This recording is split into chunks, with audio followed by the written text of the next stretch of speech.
Welcome to this last explainer that is dealing with the landlord and landlady or tenants agreements.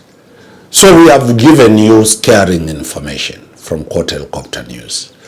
How should you protect yourself as a tenant and how should you protect yourself as a landlord? So both of you can fall into a serious legal nightmare. For the tenants, the first thing you do at the point of entering the building as a tenant, take evidence of the status of the building. Today, all of us have a mobile phone. Take photos and videos of the condition of the house so that you keep it, so that later you will present evidence that the toilet when I entered inside was leaking. The roof was leaking. The paint had faded. At the point of entry, keep a record of what you have in. 2, make sure at this time the landlord is present. Do an inspection together with the landlord.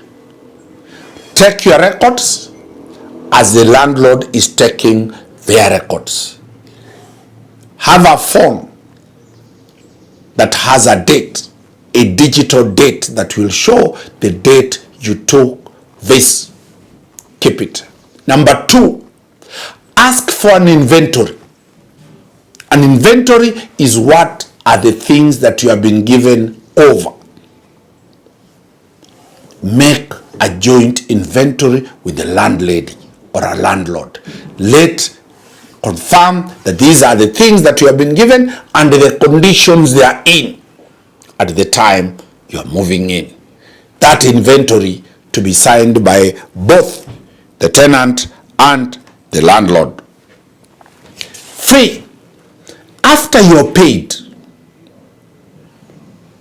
Number 2, mode of payment. Don't pay rent by cash. Nowadays, receipts are fake. Pay rent digitally. You have an M-Pesa, pay by M-Pesa because that one is a record that is permanent.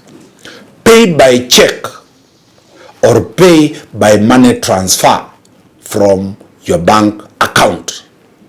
3, keep the records of all payments. After you are paid, insist the landlord to acknowledge receipt.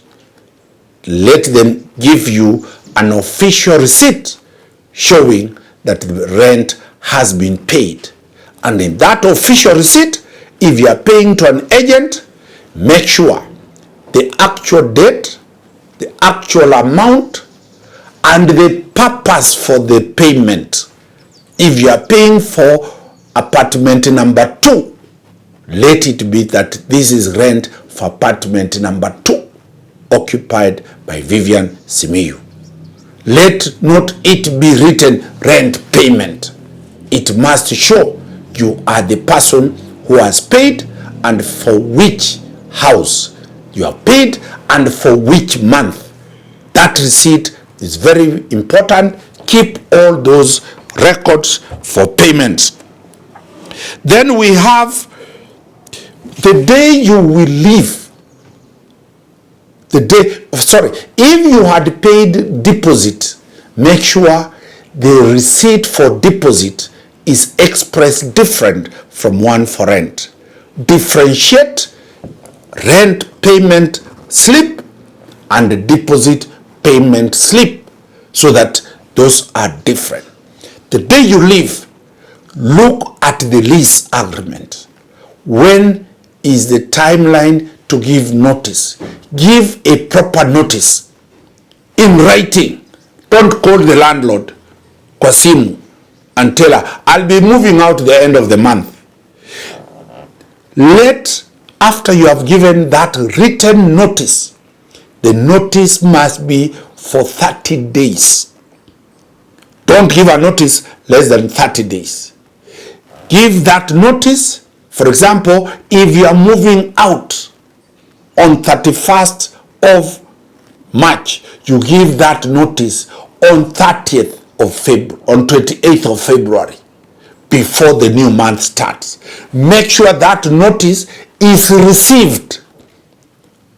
Either, if it is WhatsApp, there is the Bluetooth that ticks twice to show that it has been received, or if it is an email, send an email and make sure it has been acknowledged. The notice must be served within the stipulated time. Then,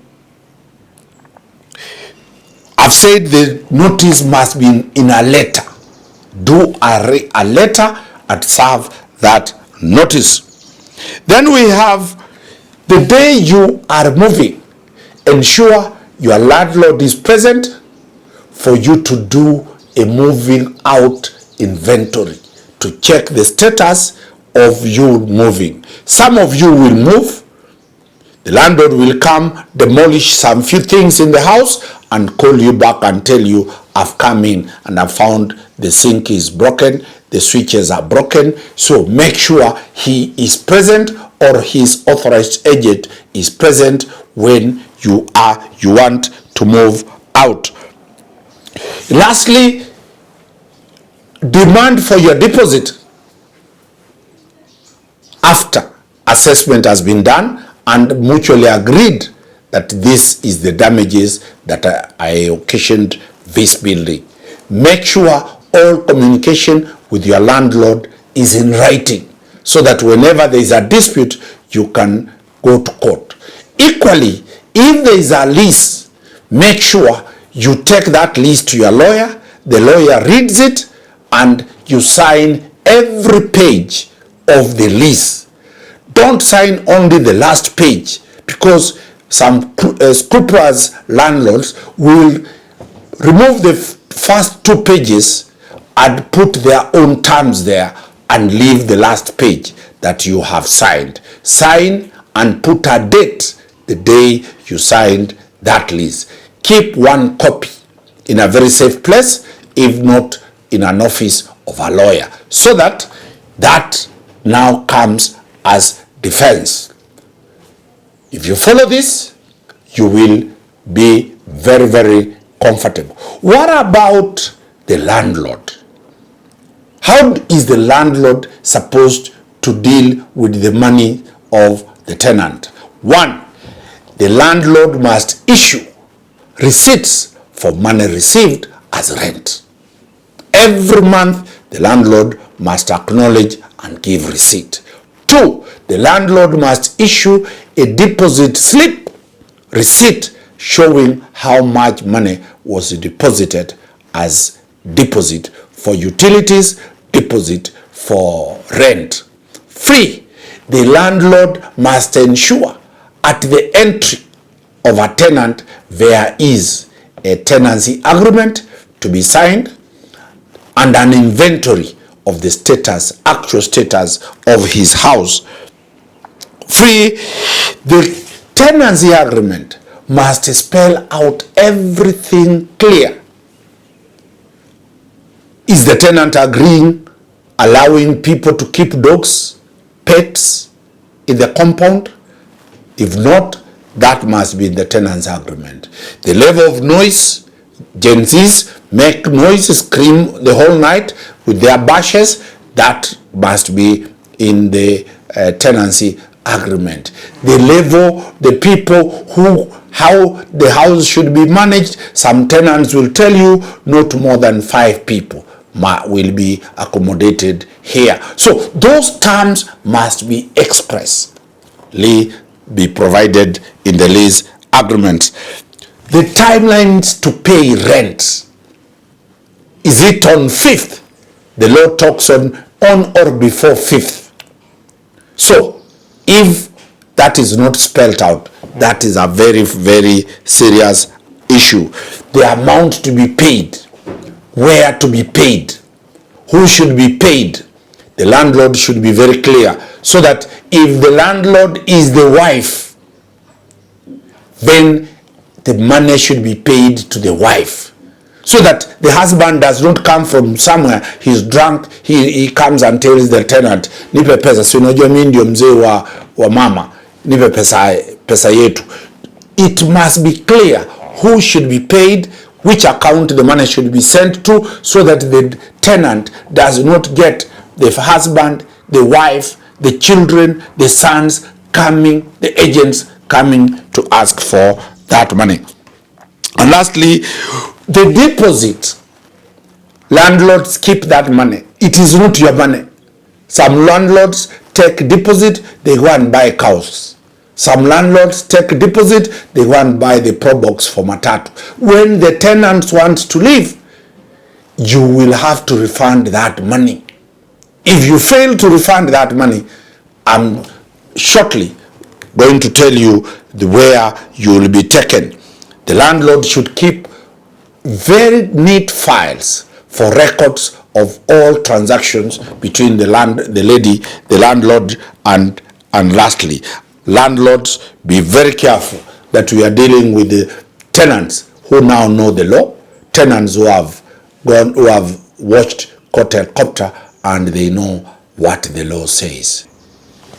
Several instances where tenants have demanded for their deposit and they have been denied are in the people's domain. What do the tenants do? They go and buy 20 kgs of cooking oil, melt it, pour it into the toilet bowl, flush, pour it into the water sinks, put water. It goes and solidifies. It becomes a stone. It blocks the sewer. It blocks the total water system in the house. Others go get nails, block the water tank up the ceiling. What will happen? For the tenants, if you do this, you'll be arrested and be charged for what is called an offense or malicious damage to somebody's property. Because this is not an accidental thing that fell into the water system. So be very careful in demolishing property of your landlord. As the landlord, if he fails to remit back the deposit, we shall be moving to court and the tribunals to recover our deposit. You will also be arrested. 2, you will also be sued for damages that you have caused. Court Helicopter does not encourage any use of extra legal methods to get justice. The courts have justice, the tribunals have justice, but our warning shot to the landlords is that the landlords, the deposit is not yours. The deposit is you are holding it as insurance for your property. Once the tenant leaves, you return that deposit. I know now you have the power. The tenants, you now have the power. Don't use cooking oil to spoil people's property. The landlords, don't avoid to return the deposit for the Kenyans who are staying in your houses. Wakili Dan Sanomari, always a pleasure to bring to you the episodes that we have dealt with. In the next episode, we shall be looking at what is this thing called tribunals. And as we deal with the tribunals, we shall also be looking at this court called the Small Claims Court. What is the Small Claims Court? How is it different from the other courts? And also, what are the hierarchy of courts in this republic?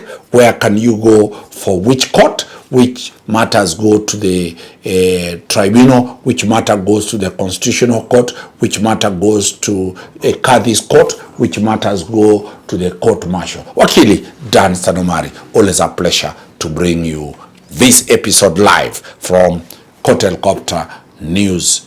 Asanteni.